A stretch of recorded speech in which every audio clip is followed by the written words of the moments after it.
All right, Shalom. We'll start off first by giving all praises and glories unto Yahweh, Ba'ashem, Yahushai, Brakatah Yahweh, Brakatah Yahushai, Call Halal, Yahweh, Ba'ashem, Yahushai.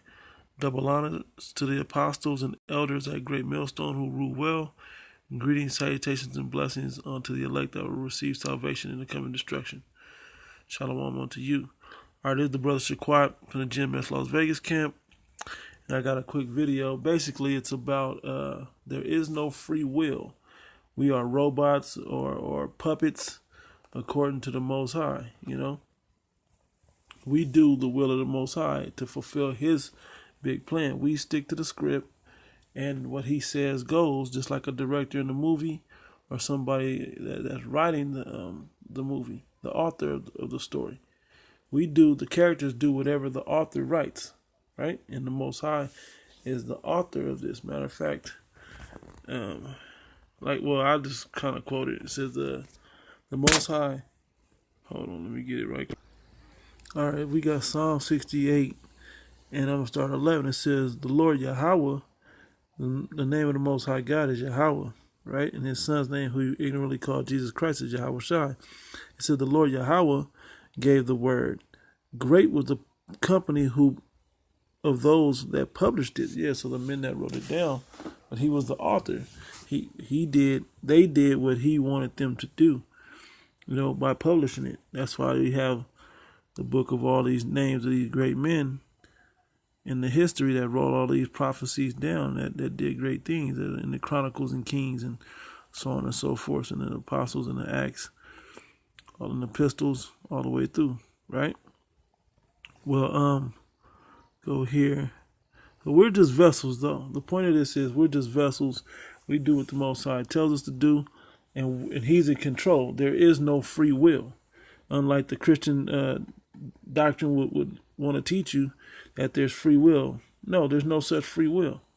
There's no such thing as that. All right, so Lamentations chapter 4, verse 2, it says, "The precious sons of Zion, comparable to fine gold, how are they esteemed as earthen pitchers, the work of the potter's hands." Yeah, who's the potter? The Most High God, Yahweh, is the potter, right? He's the potter. We do what He tells us to do, not what we think we're going to do. Matter of fact, let me go all the way up to this right quick. We do what He wants us to do. We're not running nothing but our mouths, right? Yeah, let me start up here at Romans 9:11. It says, "For the children being not yet born, neither having done any good or evil, that the purpose of the Most High, according to election, might stand, not of works, but of Him that calleth." Who is Him that calleth? The Most High God is Him that calleth. He's the one that made the choice on who would be this or that, who would be His elect or His chosen people, and who wouldn't. Right?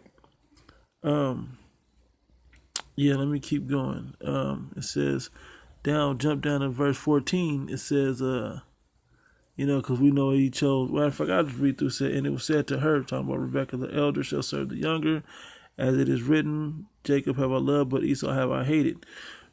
Verse 14, "What shall we say then? Is there unrighteousness with God? God forbid." Right? It says, "For He saith to Moses, I will have mercy on whom I will have mercy." And a lot of you people, especially you wacky Christians out there, you guys think that the Most High is going to fit into your thoughts. His thoughts are not our thoughts, right? Scriptures will tell you His thoughts are not our thoughts. He does what He wants to do, and we got to follow suit with that. We don't do what we don't do what we want to do on our own. What we gonna do? No. He allowed you to go and do that bull, and that's why He's gonna jack you up for that, right? Verse 15 said, "For He said unto Moses, I will have mercy on whom I will have mercy, and I will have compassion on whom I will have compassion. So then it is not of him that willeth, nor of him that runneth, but the Most High God that showeth mercy." It's not up to us. It's up to the Most High God. So when we say we hate Esau, guess what? The Most High hates Esau. We read that already, right up here in verse 13, right? He hates Esau, so we hate Esau, because He knows what's best, right? Verse 17 says, for the scripture saith unto Pharaoh, even for the same purpose have I raised thee up. Whose purpose? The Most High's purpose, that he raised up Pharaoh. It says that I might show my power in thee, that I might give him power, to show the power that show the world my power that I have given to Pharaoh. Right? And if you know the story back in Exodus of what happened to Pharaoh, he rose him up on a high level, hardened his heart, didn't let his people go, and they got dashed down in a mighty way, in an everlasting historical way, during the time of the Exodus. It says, and that my name might be declared throughout all the earth. The name Yahweh will be declared throughout all the earth. It's funny that Jake still forgot that, though.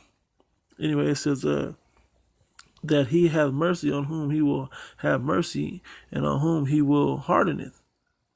It says, who will say unto me, why do he yet find fault? For who has resisted his will? Who resisted the Most High God's will? You going to find fault with the Most High? No way. God forbid. You can't find fault with the Most High. He's the one running the show. He could have, his action figure on the right hand win every time. His action figure on the left hand lose every time. Right? It says, verse 20, but O man, who art thou that repliest against the Most High God? Shall the thing formed say to him that formed it, why hast thou made me thus?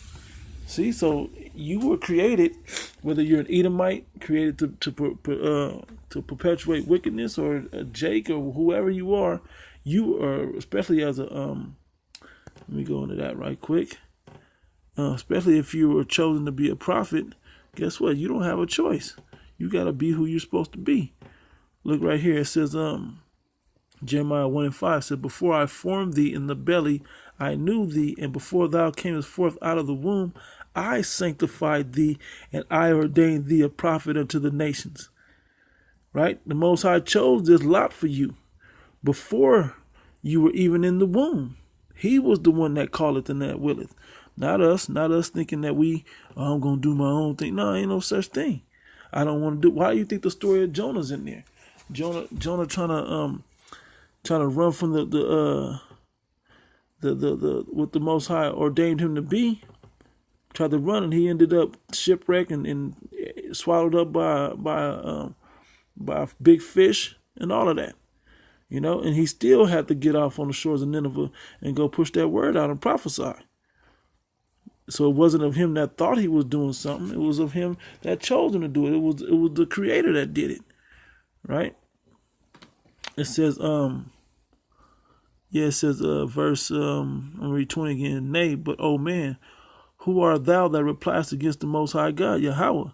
Shall the thing formed to say to him that formed it, why hast thou made me thus? No, ain't no talk back like that, right? It says, has not the potter power over the clay, and of the same lump to make one vessel unto honor and another to dishonor? Now, we looked up this word vessel. Let's go into it. Let's go into the definition. The word vessel. It's very interesting.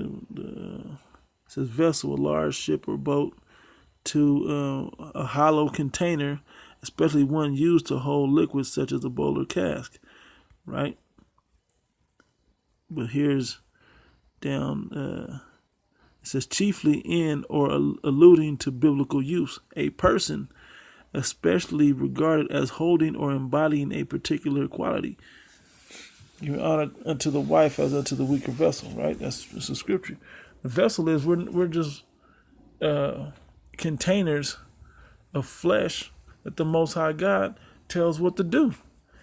It says he when man is asleep, he put it he sitteth in his instruction.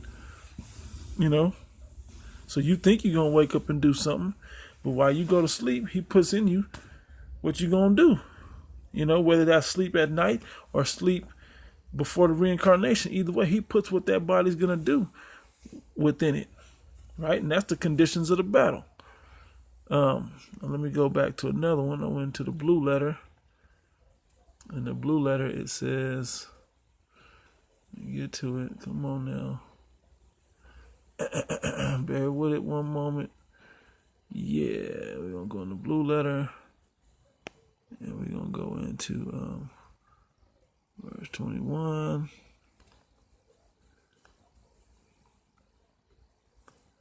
Come on. Like it don't want to work. Okay. Go down to the word vessel.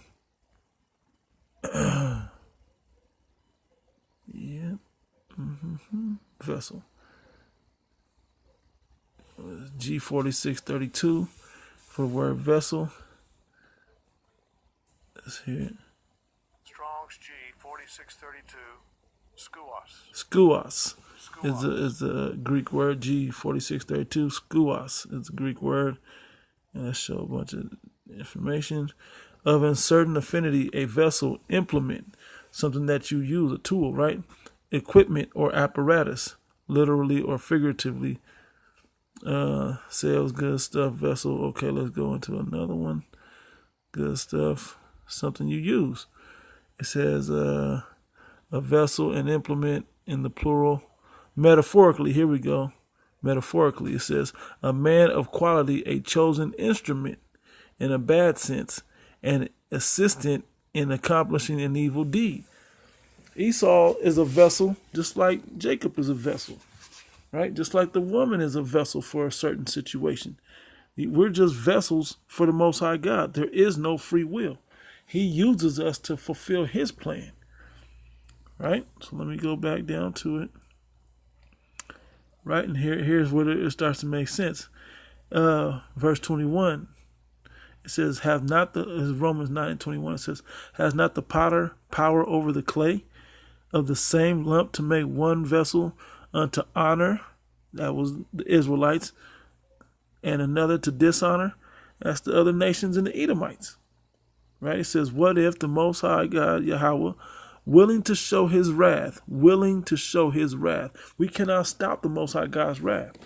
We're just vessels, right? It says, "And to make his power known, endured with much long suffering the vessels of wrath fitted to destruction." Yeah, those to accomplish their destruction. I mean, their destruction, to fulfill his wrath in destroying them and to justify it. Because that's the way he wants his movie to play out. That's the point. The Most High God, this is his movie that he's directing and that he's wrote the script on, and we're just fulfilling it. It feels like we're free down here, but we're not. The sooner you people get out of that free will mind state, the more you'll understand the greater good, the bigger picture that the Most High God is trying to set up. He doesn't love everybody. He's not in your church houses with the white Jesus and all of that other stuff. He's not in your religions, talking about Christianity, Catholicism, Hinduism, Islam. He's in none of those. Buddhism. He's not in any of that. Even your atheism, he's not in none of that. He's simply in the truth, right? And we have to follow what his truth is, whether we don't understand the truth or not. His thoughts are not our thoughts. We're just vessels. Read that again. It says, what if the Most High God, willing to show his wrath and to make his power known, which he did with Pharaoh. He made his power known with Pharaoh. It says, endured with much long suffering, allowed him not to just sat back and watch it play out. Endured with much long suffering, the vessels of wrath. Who was that? That's the Edomites, man. The other nations destroying his chosen people. It says, fitted to destruction, and that he might make known the riches of his glories on the vessels of mercy. The Israelites, his chosen people. You know, those that are come from the seed of an Israelite. No matter what nation you may look like now, you are the Israelites. Yeah, 2/3 of you gonna get destroyed, but in the kingdom you'll come back in a righteous mind. But on the other side, his elect are fulfilling his will on this side. You know. To do this, we were ordained from the beginning, like we read in Jeremiah, the 1st chapter. It says that he might make known the riches of his glory on the vessels of mercy, which he had afore prepared unto glory. Because we were chosen from the beginning. The elect was chosen from the beginning, and it was not of us to say, okay, I want to go teach the word on the corners on my Saturdays or whatever day I teach on. It wasn't of that. It was of the Most High God that chose us to be that and ordained us to be prophets unto the nations before we were formed in the belly of the womb. right? So now we're going to go to Wisdom of Solomon. Let's go to Wisdom of Solomon.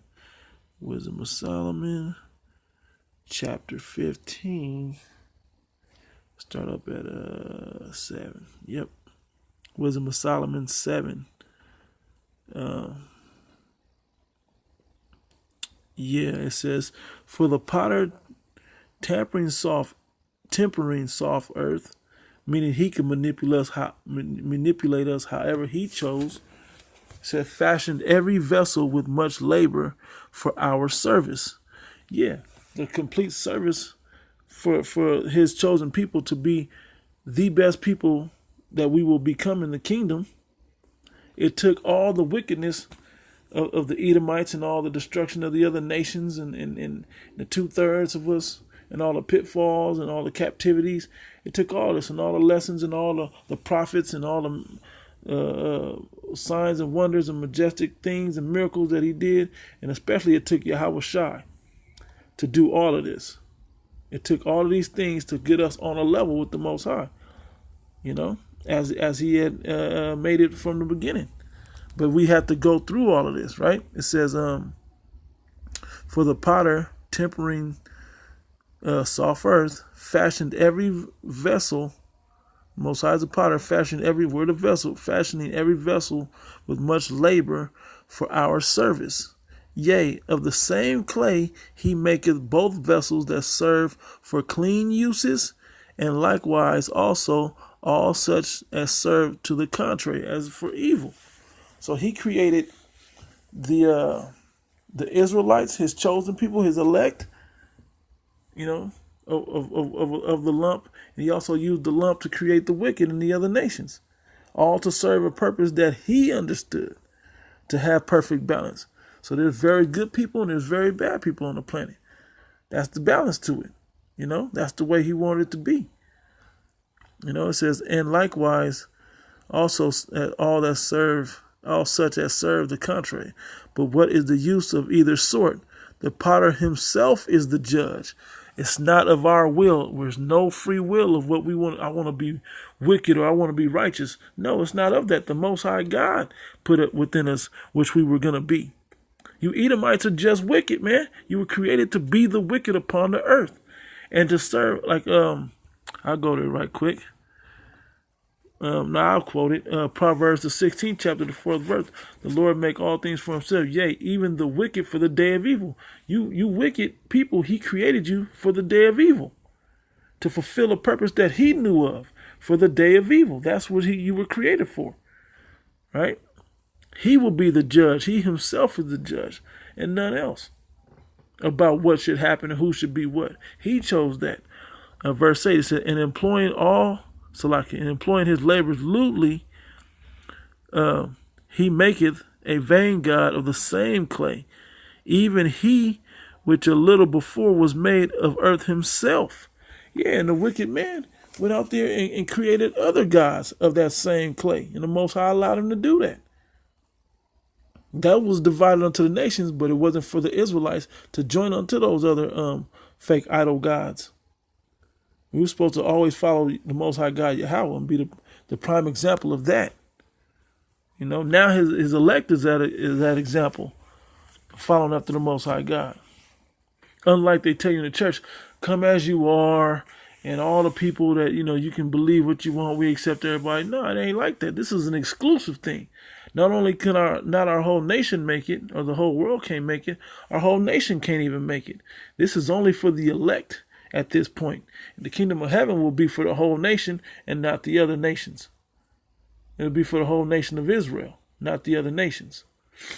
It says, and employing his labors lewdly, he maketh a vain god of the same clay, even he which a little before was made of earth himself, and within a little while after returneth to the same, out of his life which was lent him shall be demanded. The Most High God lent him that wicked ass life, lent us these righteous bodies for this life. Matter of fact, since I'm thinking about it, let me go to the book of 1 Corinthians. I believe that is Is it Corinthians? Bear with me 1 second. 1 Corinthians chapter 6, verse 19, it says, "What? Know ye not that your body is the temple of the of the Holy Ghost, which is in you, which ye have of the Most High, and you are not your own?" Which we got this body, which is a temple of the Holy Ghost, which is in us, which we have of the Most High God, because it's His. These are His bodies. He created these vessels, these lumps of clay, to do what He willeth with it. It says, "Which and ye are not your own." No, because it's the Most High God. These are the Most High God's bodies, right? It says, "For ye are bought with a price. Therefore glorify the Most High in your body and in your spirit, which are God's," which are the Most High God's. We are not of our own free will, because He owns us. Every vessel of upon the earth, right? He created the wicked for the day of evil, even as well as His own chosen people, right? He can do what He willeth with it, what He wants to do with it, right? And I'm gonna close out with one more script over in the book of Proverbs, the 20th chapter. There's more scripts on this, free will scripts, but I'm gonna just hit these real quick just to drive the point home. Proverbs 20 and 24 says, "Man's goings are of the Lord Yahweh. How can a man then understand his own way?" It's not meant for us to understand our own way. We do stuff and we start off walking down the street not knowing where we're going to end up, not knowing. We get in cars and not realizing we're going to be in a car accident, or realizing that we're going to end up meeting somebody or walking past the Hebrew Israelites, and one day we'd be out there teaching with them. All types of scenarios the Most High set up for you, And He'll do that 5-10 years later. He'll do it to you later in life, He'll have it set up for you on such a grand scale that you couldn't even conceive the way He intricately plans out and weaves your existence into the earth, into His grand scheme of what He wants. So all this Christianity free will doctrine, let that go, man. It ain't of no free will. The Edomites are meant to burn, They're meant to burn and be destroyed. The Israelites are meant to inherit the kingdom of heaven after death by pain for the 2/3. The other nations were created to, matter of fact, I'm going to hit that right quick. The other nations were created to be the slaves, to say it roughly, to be the slaves of the Israelites. That's what you were created for. 2 Ezra chapter 6, verse 54 says, "And after these, Adam also, who is the Most High God, made us Lord of all thy creatures." He made Adam the Lord of all thy creatures. "Of him come we all, and the people also whom thou hast chosen," His Israelites, His chosen people.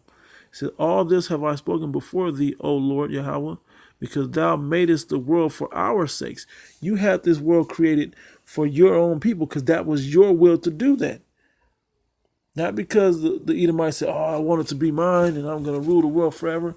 No, all of this pride of thinking they're going to rule the world forever, they're going to get the birthright back, that's all a vain thing, man. That's what the biggest joke is. That you people are a joke, thinking that you're going to inherit this kingdom, that you're going to keep this earth forever. This earth wouldn't last forever with you running it. You're destroying it. Just in a few hundred years, a couple thousand years before that you've had it. It says, where we at? It says, verse 56, "As for the other people, which also come of Adam, the other nations, thou hast said that they are nothing, but be like unto spittle, and hast likened the abundance of them unto a drop that falleth from a vessel. And now, O Lord, behold, these heathen, which have ever been reputed as nothing, have begun to be lords over us, and to devour us." Esdras is saying a beautiful thing, because he's acknowledging the fact that the Most High God is running this, and that in his mind he understands that the Most High controls it. How come we on the bottom? If we're your chosen people and we're your beloved, why are we on the bottom? That's what he's about to say here, verse 57. Did I read that? I'm going to read it again. It said, "And now, O Lord, behold, these heathen, which have ever been reputed as nothing, have begun to be lords over us and to devour us.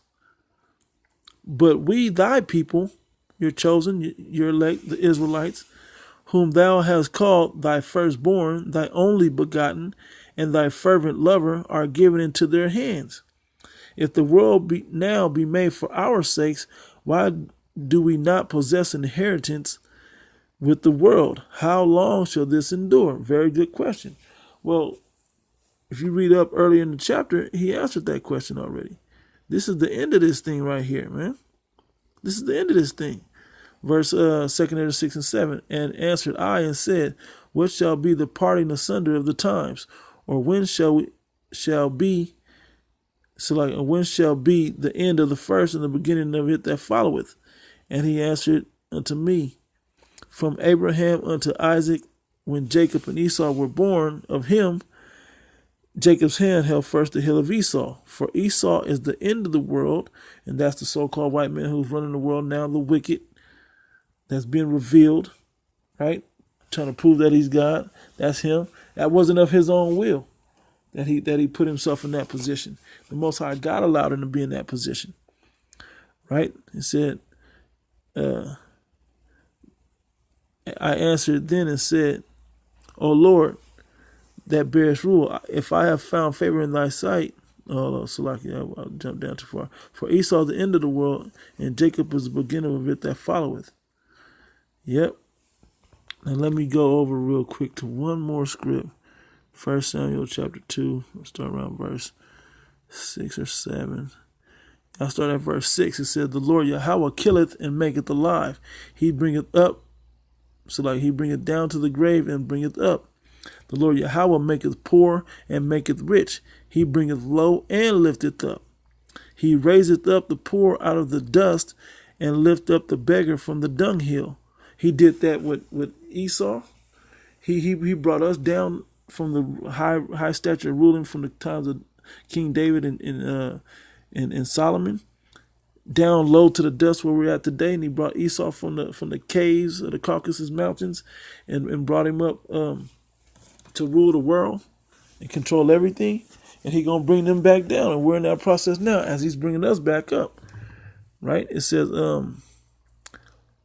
he raiseth up the poor out of the dust and lifteth up the beggar from the dunghill to set them among princes and to make them inherit the throne of glory. For the pillars of the earth are the Lord's, and he has set the world upon them. Yeah, upon his own. He set those, and he will keep those. We got one more script. It's Daniel chapter 4, verse 17. It says, this matter is by the decree of the watchers and the demand by the word of the holy ones. Yep, the prophets, they all seen this to be true. It says, to the intent that the living may know that the Most High ruleth in the kingdom of men. He rules in the kingdom of men. It's not a man rules and then the Most High God just kind of goes to what he know. The Most High God rules and then man follows through what the Most High God's plan is. That was a big deal about that dream that was given to Nebuchadnezzar. You know, the dream about the big figure, about the kingdoms that were going to fall. You go into the 2nd chapter and the 7th chapter. You know, that's what that was about, that he was going to take down Nebuchadnezzar in Babylon and then set up the Persians and the Medes and then take them down and let the Greeks rule, and then take them down and let the Romans rule. And then at the end, the Romans would die away and then they would come back and be fragile.